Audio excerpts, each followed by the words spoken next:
A life-threatening situation as Tropical Storm Helene continues to churn through the southeast this morning. We're seeing flooding everywhere, tons of water inundating Florida and Georgia and beyond. This powerful and deadly system made landfall overnight as a Category 4 storm, the strongest hurricane to ever hit Florida's Big Bend region, with winds over 140 miles per hour and a, quote, unsurvivable storm surge.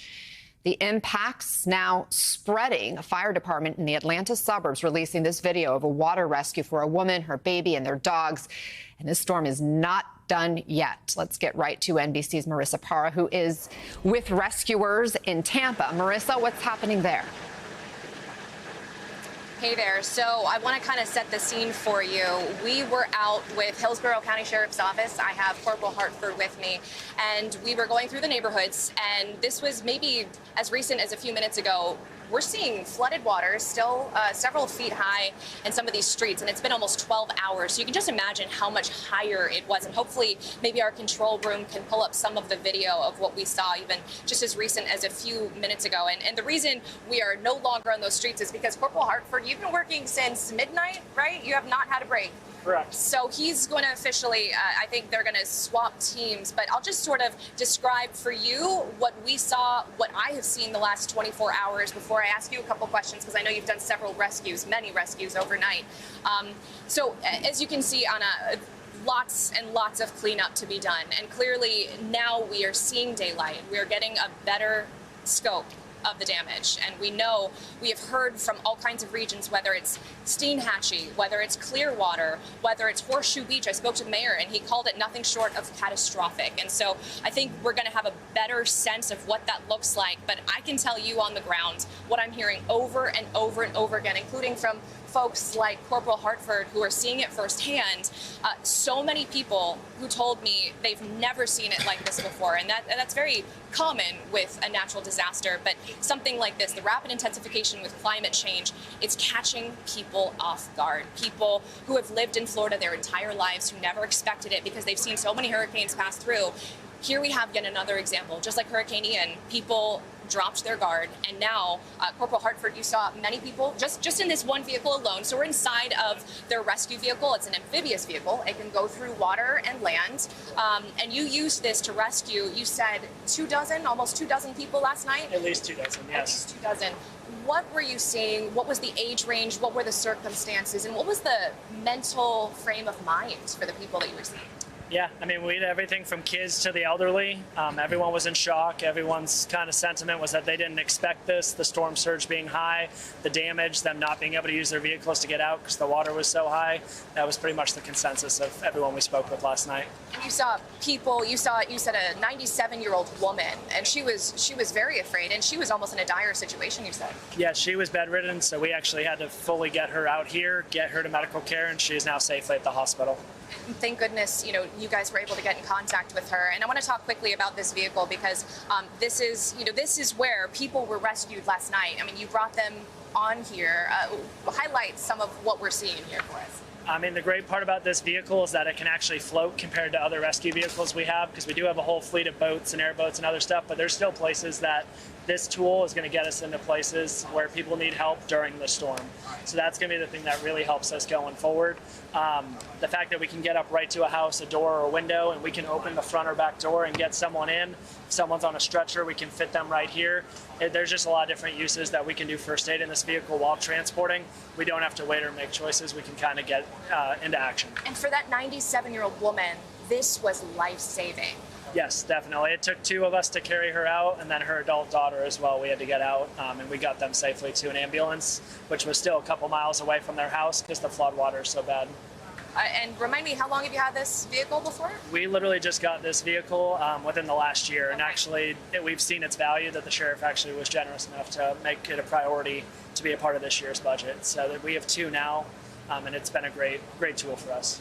Well, Anna, and thank you so much for allowing us to see it firsthand. And I want to point something out. We were going on a tour and kind of getting a sense of the vehicle's capabilities. They had said that it seemed like the rescues were sort of dying down.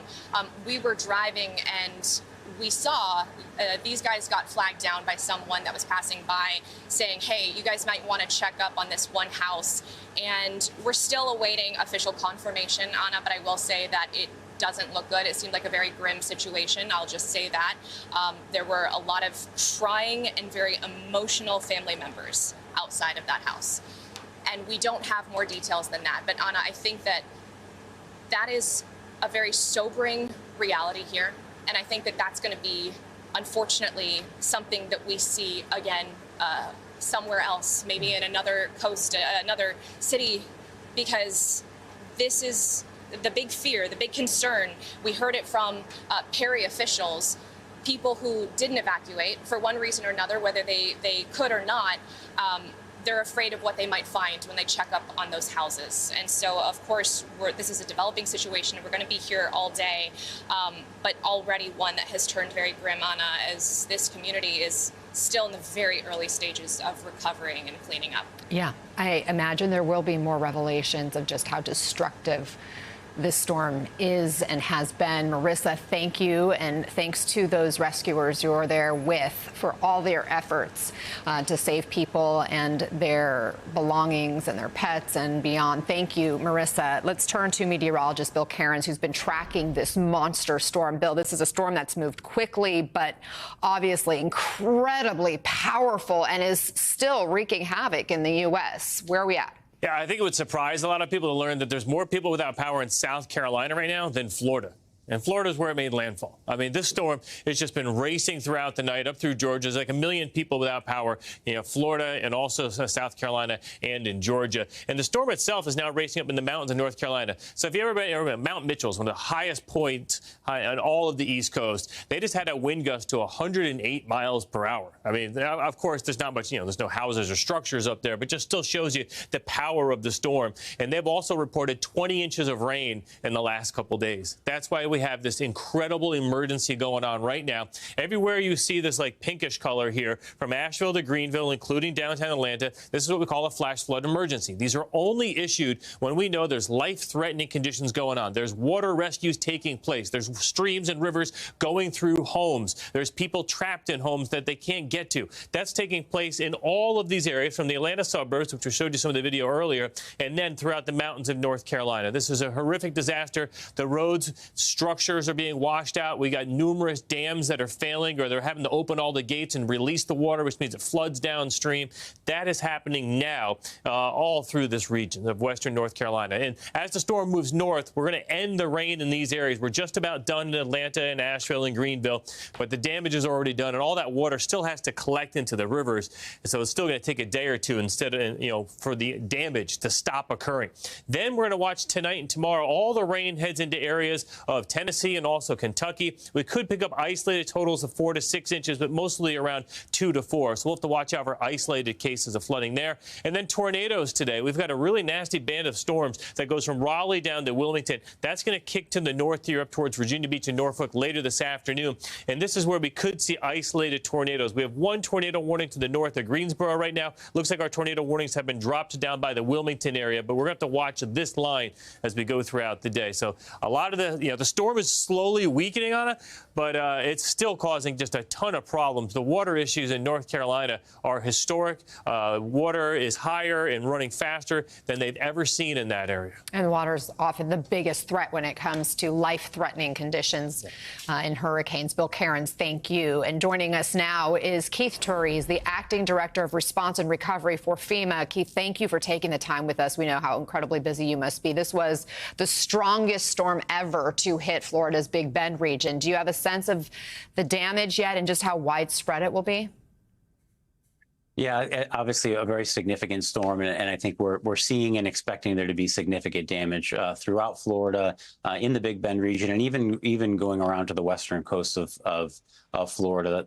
Such a large storm with such a large wind field is going to generate a lot of storm surge, is what happened, and so we expect to see damage throughout Florida, and as your reporter was just mentioning, through a number of other states. And just important to remember, this is still a very active situation. There are portions of North Carolina Carolina and South Carolina are still being impacted, and rain to come in Tennessee and Kentucky. And so very large storm, varying impacts across many different states. The focus today is still keeping people safe, conducting those search and rescue operations to make sure we can help anyone who may potentially need help as the storm clears, and then we'll move on to getting a better sense of what those impacts look like. And I understand you deploy people and resources in advance. What kind of challenges are you facing at the moment? Yeah, I think right now the biggest concern, of course, is in daylight came in Florida not too long ago. So getting out there, making sure we get a sense of what actually the impacts were. That's done with the state and local officials, making sure we know where exactly to react to. We pre-position, as you said, resources from Florida all the way up to North Carolina. And now we come to the point where we're employing those resources, putting them out in the field to do their work.